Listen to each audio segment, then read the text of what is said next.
Nadia was reaching for the coffee mug when Ethan slid it into her hands and smiled. "Made you a special coffee, honey." That alone was strange. My husband never made coffee for me. Not because he couldn't, because he never bothered. I forced a smile. How sweet. The second the mug reached my face, my stomach tightened. Something smelled wrong. The coffee aroma was there, but underneath it was another scent. Sharp, chemical, almost medicinal. I lowered the mug. Across the kitchen island, Ethan didn't look away. Most people hand you a drink and move on. He watched. Waiting. "Everything okay?" he asked. "Yeah," I said. But my fingers tightened around the mug. For years, Ethan's family had treated me like an outsider. His sister Vanessa was the worst of them all. Every family gathering became another opportunity for her to mock me, embarrass me, or remind everyone that Ethan had supposedly married beneath him. And every single time, Ethan laughed. Not once did he defend me. Not once did he tell her to stop. The front door opened. Vanessa had arrived. Right on schedule. And suddenly, Ethan's eyes flicked toward the hallway. Then back to me. Then to the mug. Something about that sequence sent a chill through me. Because for the first time, I had the uncomfortable feeling that whatever was inside this cup mattered far more than a simple morning coffee. And if I drank it, something was supposed to happen. The house filled quickly. Ethan's parents arrived. 2 cousins showed up. Within 20 minutes, the living room was crowded with relatives carrying food trays and talking over one another. Meanwhile, my untouched coffee remained in my hand. I pretended to sip it whenever Ethan looked my way. Every time I did, he seemed satisfied. That made me even more suspicious. Then Vanessa wandered into the kitchen. "Still carrying that coffee around," she laughed. "What are you doing, modeling for a coffee commercial?" A few relatives chuckled. I looked toward Ethan. He smiled. Of course he did. Same as always. The familiar humiliation settled over me. But this time, something felt different. Because Ethan wasn't just enjoying the joke. He seemed nervous. Almost impatient. Then opportunity appeared. One of the cousins accidentally dropped a serving tray. Several people rushed over. Everyone's attention shifted, including Ethan's. I moved instantly. My mug slid beside Vanessa's. Her mug slid beside mine. 3 seconds. That was all it took. When Vanessa turned back around, she grabbed the wrong cup without noticing. I stepped away before my pulse could betray me. A minute later, she took a sip. Then another. Then another. By the time everyone gathered in the living room, she'd nearly finished the entire thing. I sat quietly, waiting, wondering if I had just overreacted, wondering if maybe the smell meant nothing, wondering if I was being paranoid. Then 20 minutes passed. Then 30. Vanessa was in the middle of criticizing someone's cooking when she suddenly stopped talking. Her hand grabbed the arm of a chair. The color drained from her face. The room grew quiet. "What happened?" Ethan's mother asked. Vanessa blinked rapidly. She whispered. She steadied herself against the chair, then looked around the room in confusion. "Why is the room spinning?" Vanessa tried to laugh it off. Maybe I stood up too fast. But nobody looked convinced. She lowered herself into a chair and pressed 2 fingers against her temple. "You okay?" one of the cousins asked. "Yeah," she said, "just dizzy." I immediately looked at Ethan. Not Vanessa. Ethan. And what I saw made my pulse jump. He wasn't acting like a brother, worried about his sister. He was acting like someone watching a plan go wrong. His eyes snapped from Vanessa to me, then back to Vanessa, then back to me again. The confusion on his face lasted only a second before he tried covering it. But I had already seen it. The wrong person was having the reaction. And Ethan knew it. "Maybe you need water," he said quickly. Vanessa frowned. "I've had water." "Then maybe you're tired." "Tired," she snapped. "I was fine 30 minutes ago." The room fell quiet again. Everyone seemed unsure what to make of it. Meanwhile, Ethan was becoming increasingly uncomfortable. I could see it in the way he kept adjusting his sleeves, in the way he refused to meet my eyes. And for the first time that day, a terrible possibility entered my mind. What if the coffee wasn't meant to make me sick? What if it was supposed to make me look sick? The thought wouldn't leave me alone. Because suddenly, other memories began lining up. Small things. Odd things. Things I had ignored.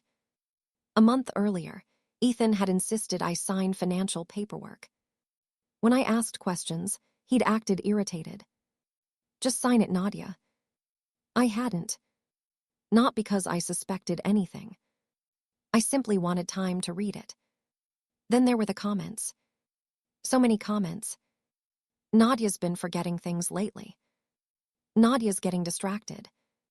Nadia's memory isn't what it used to be. At first I'd assumed Ethan was joking.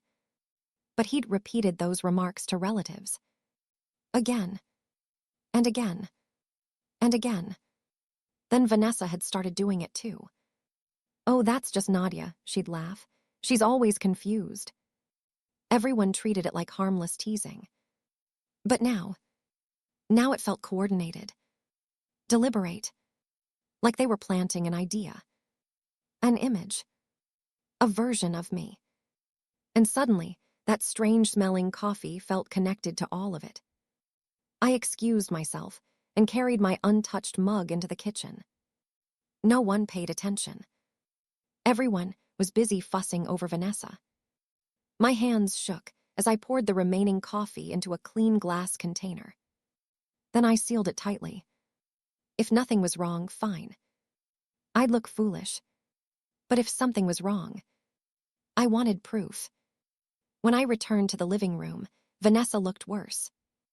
Her speech seemed slower. Her eyes struggled to focus.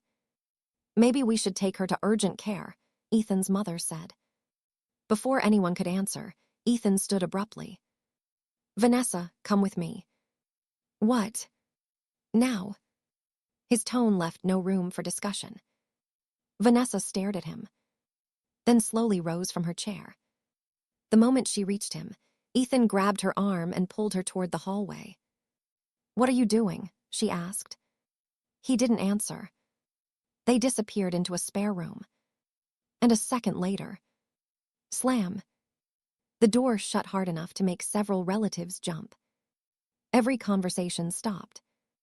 And I found myself staring at that closed door, wondering what was so important that Ethan needed to drag his dizzy sister away from everyone else.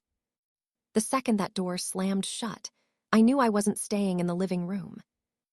Everyone else's attention remained on Vanessa's condition. Mine shifted to Ethan. I quietly stood and moved down the hallway. The closer I got to the room, the louder the voices became. At first, I could only hear muffled arguing. Then Vanessa raised her voice. And suddenly, every word became clear. "What do you mean she didn't drink it?" My breath caught. There was a brief silence. Then Ethan hissed back, "Keep your voice down." "No," Vanessa snapped. "You told me she'd be the one drinking it." The hallway seemed to tilt beneath my feet. For a moment, I couldn't move. Couldn't breathe. Couldn't think. Because that single sentence confirmed something I had been desperately trying not to believe. The coffee mattered. And whatever had been intended for me had somehow ended up in Vanessa instead. Ethan lowered his voice further. "Stop talking." "You stop talking," Vanessa shot back. "Look what happened." I heard movement inside the room. A chair scraping. Footsteps.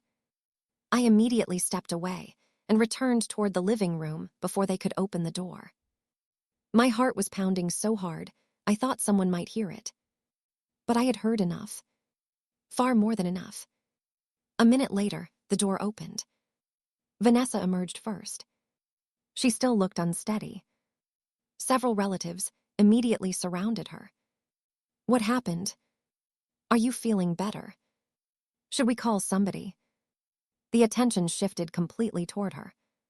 Conversation stopped. Food sat untouched. Everyone watched. Vanessa opened her mouth to answer. Before she could speak, Ethan stepped in. I think she probably mixed medication with alcohol. The room went silent. Vanessa stared at him. What? You said you had wine at lunch. That was yesterday. Well, maybe. I didn't mix anything. The sharpness in her voice cut through the room. For the first time all afternoon, Ethan looked genuinely cornered. Normally, he controlled every conversation. Normally, everyone accepted whatever explanation he gave. Not this time. Several relatives exchanged uncertain looks. His mother frowned. Are you sure that's what happened? I don't know, Ethan said quickly. I'm just trying to figure this out. But nobody seemed satisfied with the answer. And Ethan knew it. I watched his calm confidence begin to crack. Tiny signs at first. A clenched jaw. Forced smiles. Short answers. The perfect image he'd spent years building suddenly looked fragile. As the family focused on Vanessa, my phone vibrated. I glanced down. An email notification. At first, I almost ignored it. Then one phrase caught my attention. Joint account update. I opened it. My stomach tightened. Several financial documents had recently been modified. Not completed. Modified. The timestamp was only a few weeks old. I scrolled further. There were references to authorization changes. Account management updates. Additional review requests. Things I didn't remember approving. A cold feeling spread through my chest. Because suddenly, another memory surfaced. 3 weeks earlier, Ethan had asked me to sign paperwork. The same paperwork I'd refused to sign without reading. The same paperwork he'd become strangely angry about. And right around that same period, he had started telling everyone I seemed forgetful. That I misplaced things. That I struggled to focus. Then Vanessa started repeating it too. Almost like they wanted people to believe it. I looked up from my phone. Across the room, Ethan was already staring at me. His expression changed instantly. Not confusion. Not curiosity. Fear. He crossed the room faster than necessary. What are you looking at? I didn't answer. His eyes dropped to my screen. The color drained from his face. For a brief moment, neither of us spoke.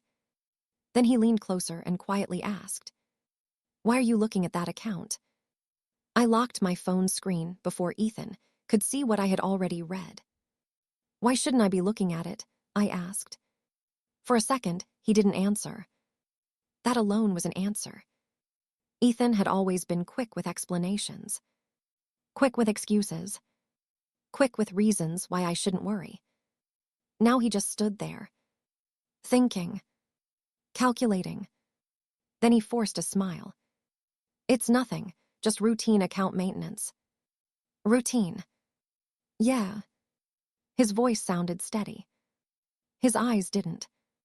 Before I could push further, Vanessa groaned from across the room.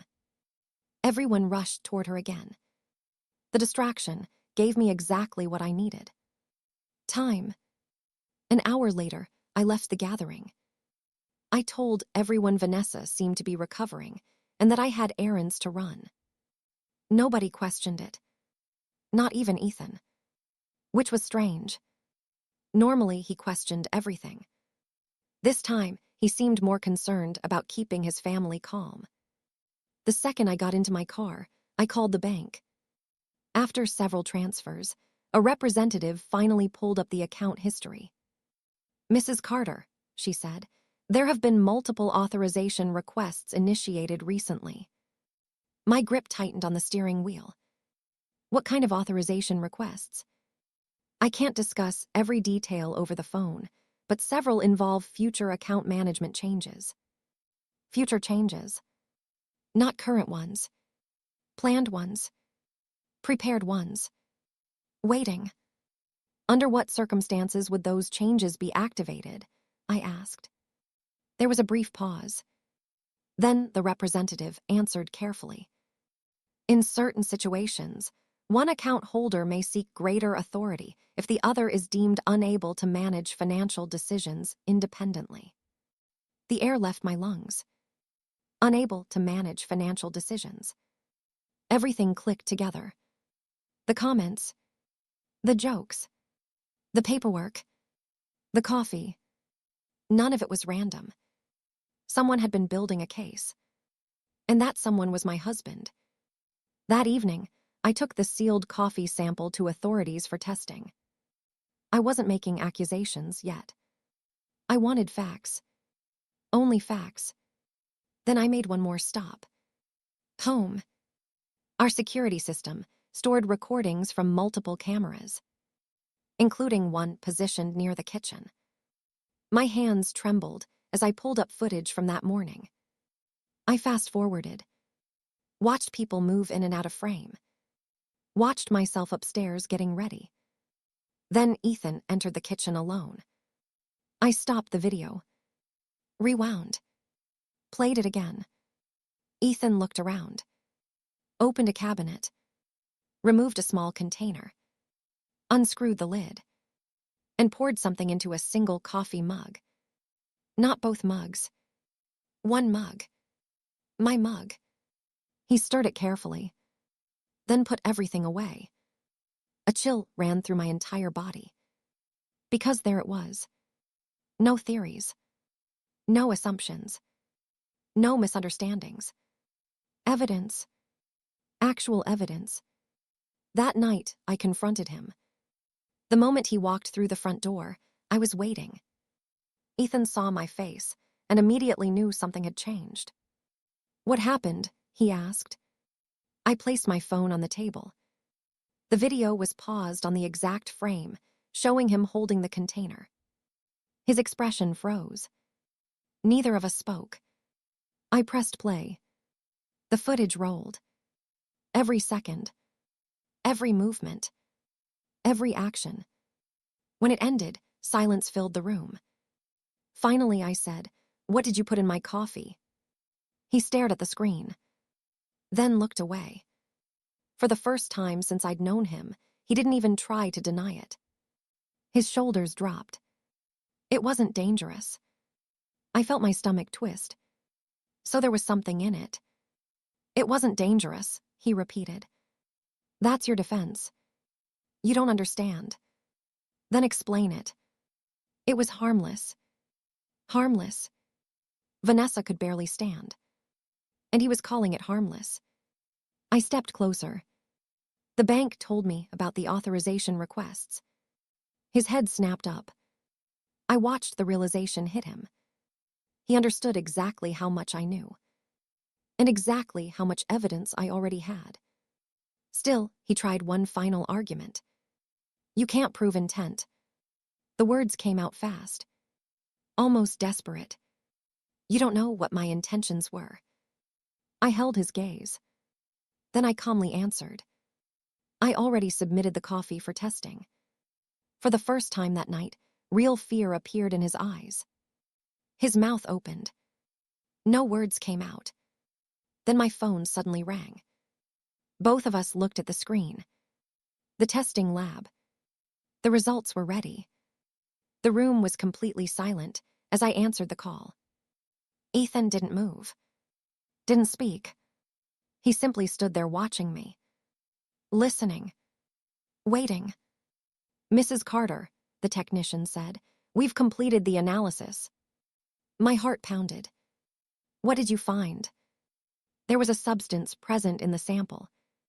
I closed my eyes briefly. Not because I was surprised.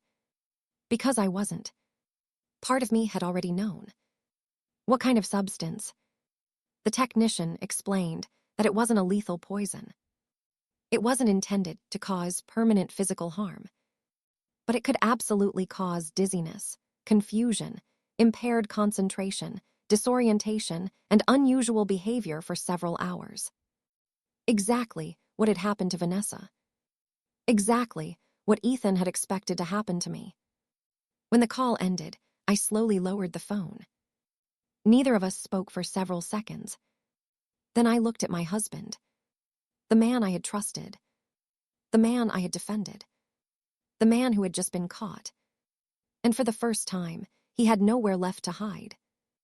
The investigation that followed answered every remaining question. Authorities reviewed the coffee evidence, financial records, communications, account activity. The deeper they looked, the clearer the picture became. This hadn't been a spur-of-the-moment decision. It had been planned. For months, Ethan had been creating a story about me. A carefully constructed story. Every comment about me being forgetful. Every joke about me being confused. Every casual remark suggesting I wasn't thinking clearly. None of it had been random. He had been planting seeds, building a narrative. And Vanessa had helped. Witnesses recalled countless occasions where she repeated the same claims. That's just Nadia. She always forgets things. She's not very organized. At the time, everyone thought it was teasing. Looking back, it looked very different. Because those statements weren't isolated. They formed a pattern. A pattern that matched the financial documents investigators eventually uncovered. Those pending account changes weren't routine paperwork. They were preparations. If enough people believed I couldn't manage important decisions, Ethan would have a much easier path toward gaining greater control over our shared assets. The coffee was supposed to become another piece of that story. A dramatic example. Proof that Nadia wasn't acting normally. Proof that Nadia couldn't be trusted with important decisions. Except one thing had gone wrong. Vanessa drank it instead. The family gathering that followed a few weeks later felt nothing like the one before. This time, nobody was laughing. Nobody was making jokes. The atmosphere was heavy. Uncomfortable. Truth tends to do that. Several relatives approached me privately. One cousin apologized for dismissing concerns I'd raised in the past. Another admitted they'd repeated things about my memory because they assumed Ethan was being honest. His parents looked devastated, not just because of what he'd done, because they realized how many warning signs they'd ignored. And then there was Vanessa. When confronted with the evidence, she broke down. At first, she tried minimizing her role. Then she tried blaming Ethan. Eventually, she admitted she had known far more than she'd claimed. The room fell silent after that. Nobody defended her. Nobody rushed to excuse her behavior. For years, she'd enjoyed being the loudest voice in the room. Now people simply stared at her and looked away. Ethan tried one final defense. He insisted he had been protecting our finances, protecting our future, protecting our household. But every explanation collapsed under the evidence. Because people don't secretly alter drinks to protect someone. They don't spend months damaging a spouse's credibility to help them. And they certainly don't prepare financial changes while simultaneously encouraging others to question that person's judgment. For the first time in his life, Ethan couldn't talk his way out of the consequences. He stood alone. And everyone knew it. The legal process moved forward. Financial transactions were frozen pending review. The divorce process began. Shared assets were examined carefully. What Ethan expected to gain became much harder to reach. His reputation suffered. The trust he'd spent years building disappeared almost overnight. Vanessa experienced her own fallout. Relatives who once tolerated her behavior stopped inviting her into their lives. Many simply no longer wanted anything to do with her. The influence she enjoyed vanished, and there was nobody left to blame except herself. As for me, my life became quieter, healthier, stronger. I moved into my own place. I regained control over my finances. I reconnected with friends I'd gradually drifted away from during the marriage. Little by little, I stopped second-guessing myself, stopped wondering whether my instincts were wrong, stopped asking permission to trust what I could clearly see. The confidence returned slowly, but it returned, and with it came something I hadn't felt in years: peace. Looking back now, I realized that strange smell in the coffee wasn't the moment my marriage broke apart. The marriage had already been breaking for a long time. That smell simply revealed it. The scheme failed. The people who depended on deception lost the power they thought they controlled. And I finally stopped being the person everyone doubted. The coffee was meant to make everyone doubt me, but in the end, it exposed the only people who deserved to be questioned.